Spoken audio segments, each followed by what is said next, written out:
invade William Walker.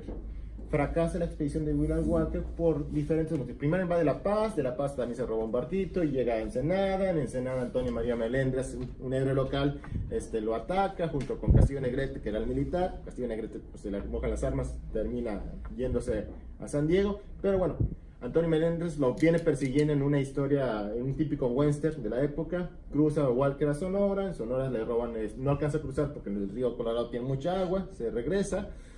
Los indígenas que encabeza Antonio Melendres le ponen una madriza y bueno, termina huyendo entregándose a las tropas norteamericanas. Esto fue en 1853.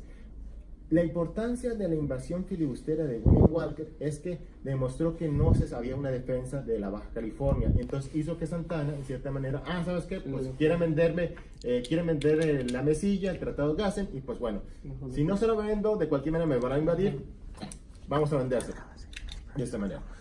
Después de William Walker, en el contexto de la Guerra de Reforma, Juan Napoleón Sherman, patrocinado por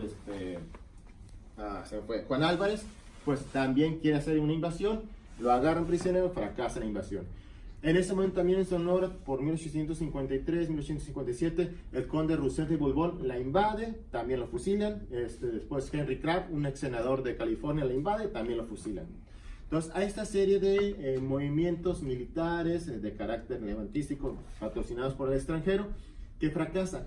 Fracasa no tanto por los efectivos militares mexicanos, sino por el mismo interés de Estados Unidos en desarrollo. No hay una necesidad de invadirte, si todo tu comercio, el 70, el 80%, pues lo voy a hacer dedicarse. Entonces, fue las condiciones económicas las que terminaron estas invasiones filibusteras. Sin embargo, siempre hubo intentos, anuncios en los periódicos que, un periódico de San Francisco, el San Francisco Chronicle, el San Diego Union, salió un barco, un paibelote en la noche de tal fecha. Se sospecha que hay hombres armados que van a la isla de Guadalupe, o a la isla de Cedros, o a La Paz, o a Ensenada.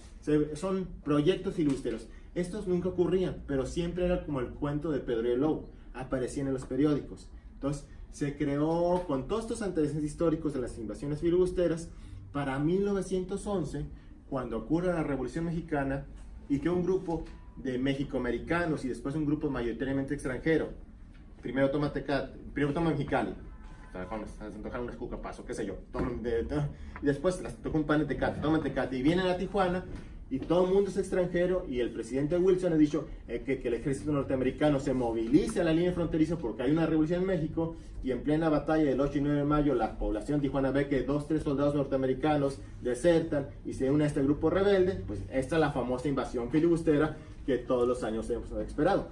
No es una invasión filibustera. Sí hay elementos de filibusterismo. Algunos de los dirigentes sí eran filibusteros, así querían apoderarse de la Baja California, anexar a Estados Unidos. Pero también había elementos del Partido Liberal Mexicano, miembros de la International Workers, que era un organismo sindical estadounidense. Había maderistas, era una olla de tamales, había desfile de mole de manteca. O sea, es un movimiento que no lo puedes catalogar como anarquista, ni como filibustero, ni como revolucionario. Era una mezcla.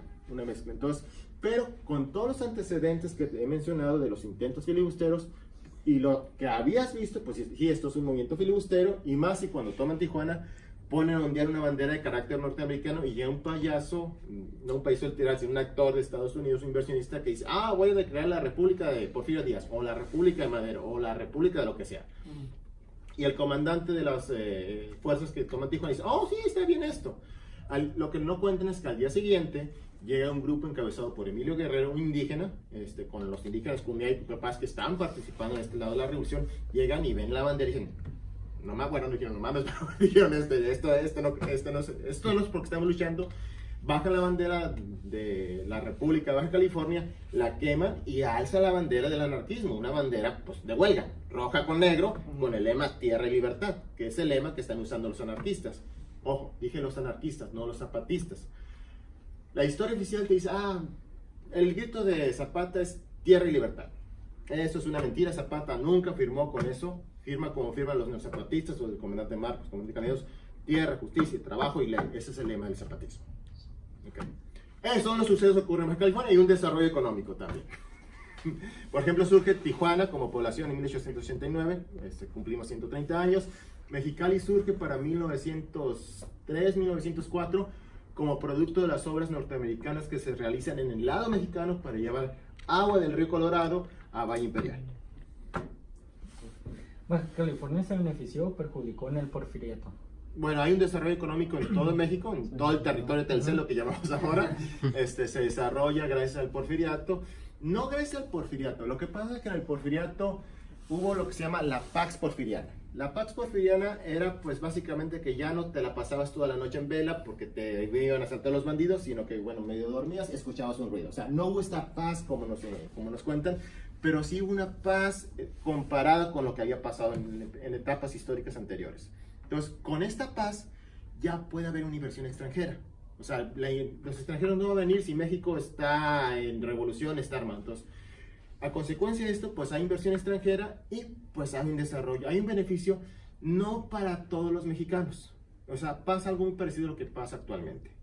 Es decir, hay 20 mexicanos en la lista de Forbes, o sea, inversionistas, o sea, multimillonarios, y hay una mala distribución de la riqueza, hay muchos millones de pobres, o sea, hay un desarrollo, una estabilidad en el gobierno porfirista. El gobierno porfirista fue el primer gobierno en México que tuvo un superávit.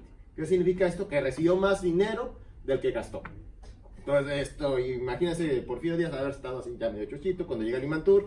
Mira, tenemos más feria de la que gastamos. Órale, que es el primer gobierno.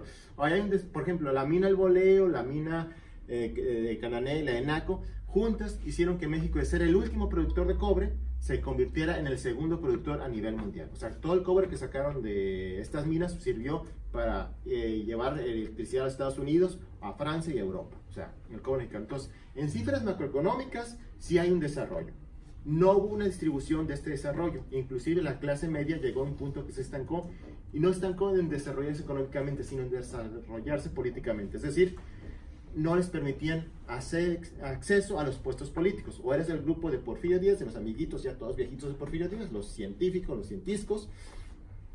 Si no eras ese grupo, pues no podías ascender políticamente. Entonces, por eso entendemos la revolución de Madero y de los grupos que están cerca de Madero.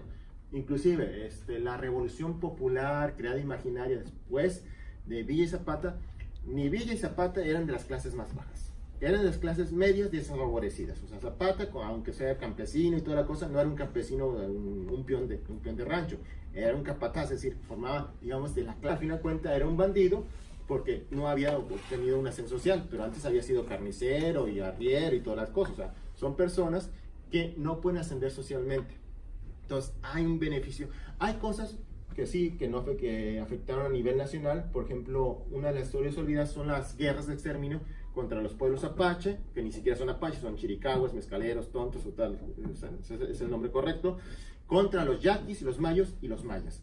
Hubo guerras de exterminio contra esta gente. Entonces, hay muchas cosas del porfiriato que se podían contar, pero aquí en Baja California, al estar tan alejadas, no nos afectaban tanto. No hay una revolución en 1910 como las vemos en el interior del país, porque no hay estas haciendas, porque no había, los indígenas aquí no eran tan belicosos como los indígenas de Sonora. Entonces se les exentaba, por ejemplo, de servicio militar a los indígenas, si bien sus tierras estaban en litigio, porque pues esas tierras, si estaban cerca de los ríos, pues se les vendía a los extranjeros, a los rusos. O sea, los rusos invadieron el valle de Guadalupe en este momento porque les da una concesión, y los rusos no son las personas, los rusos molocanos son las personas más industriales. El problema de México en el porfiriato es que dicen, vengan todos los extranjeros, y nos llegaban extranjeros de segunda o cuarta categoría. Es decir, preferían irse a Argentina, preferían irse a Estados Unidos porque tenían mayores oportunidades de desarrollo. Los extranjeros que llegan, los europeos, entendían extranjeros porque también recibimos muchos asiáticos en esa época, entendían los europeos de lo que va a ser después primer mundo, pues nos caen los rusos molocanes o los menonitas, que son gente que quiere mantener no la modernidad, sino su status quo. Vienen huyendo del servicio militar, vienen huyendo por persecuciones religiosas y quieren mantener su modo de vida tradicional, y aún así logran un desarrollo en México. Córtale. Lo que sigue. Sí, si no me entiendo. Sería todo. Ok, sí, ya estamos. Muchas gracias. Ya están, regístrense, visiten el archivo, abrimos de lunes a viernes, de 9 de la mañana a 6 de la tarde.